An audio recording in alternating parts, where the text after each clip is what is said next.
Mga salita ng karunungan ayon sa kawikaan. Mga kawikaan.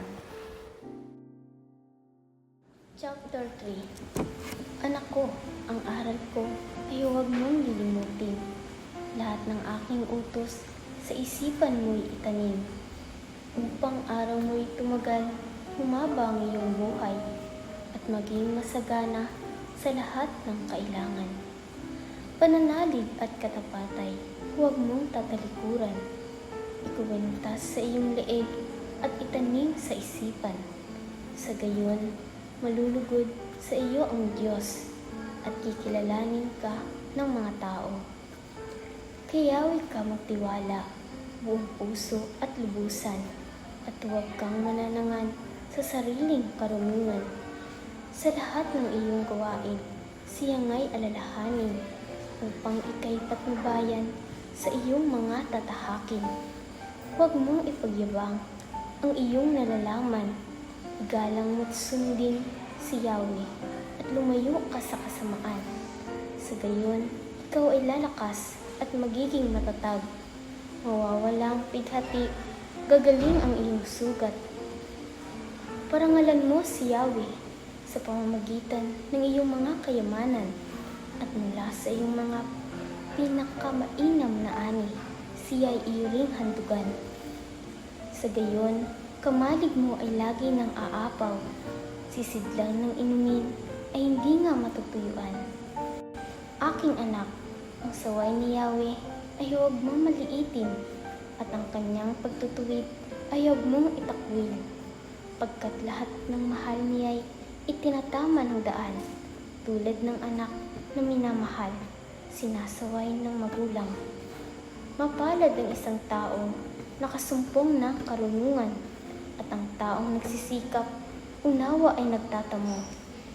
Higit pa sa pilak ang pakinabang dito, at higit sa gintong lantay ang tubo nito.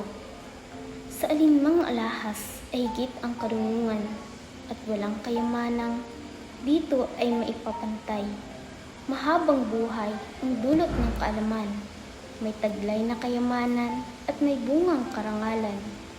Maaliwalas ang landas ng taong may kaalaman, at puno ng kapayapaan ang lahat niyang araw. Mapalad nga ang taong may taglay na karunungan, para siyang punong kahoy, nagmabunga kailanman. Karunungan ang ginamit ni Yahweh sa paglikha sa daigdig. Sa pamamagitan ng talino, inayos niya ang buong langit. Dahil sa kaalaman niya'y umaagos itong tubig. Pumapatak nga ang ulan mula doon sa langit. Aking anak, karunungan at hinahon ay huwag mong iwawala. Huwag babayaang makaalpas sa isipan at gunita, pagkat dulot nito'y masagana at marangal na pamumuhay. Kung magkagayoy, lalakad kang matiwasay, sa landas mo'y hindi ka matatalisod. Sa lahat ng iyong lakad, wala kang aalalahanin, at lahat ng pagtulog mo ay masarap at mahimbing. Kahit ang pas nitong bagyo ay dumating ng biglaan, hindi ka mababagabag tulad ng mga mangmang, pagkat tiwala kang si Yahweh ang kaagapay mo, at di niya hahayaang sa bitag ika'y masilog. Ang kagandahang loob ay huwag ipagkait sa kapwa, kung ika'y may kakayahan na ito ay magawa.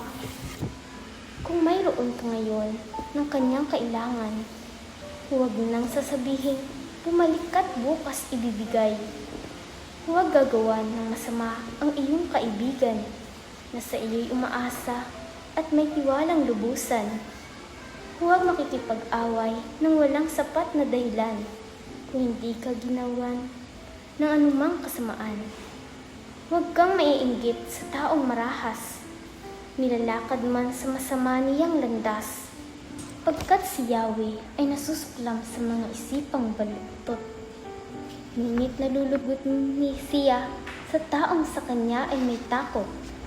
Ang sumpa ni Yahweh ay di lalayo sa masama, ngunit ang mga banal ay kanyang pinagpapala. Ang mga palalo'y kanyang kinasusuklaman. Ngunit kinaluluguran niya ang may mababang kalooban. Ang taong matalino'y magkakamit karangalan, ngunit puro kahihiyan ang aanihin ng mangmang.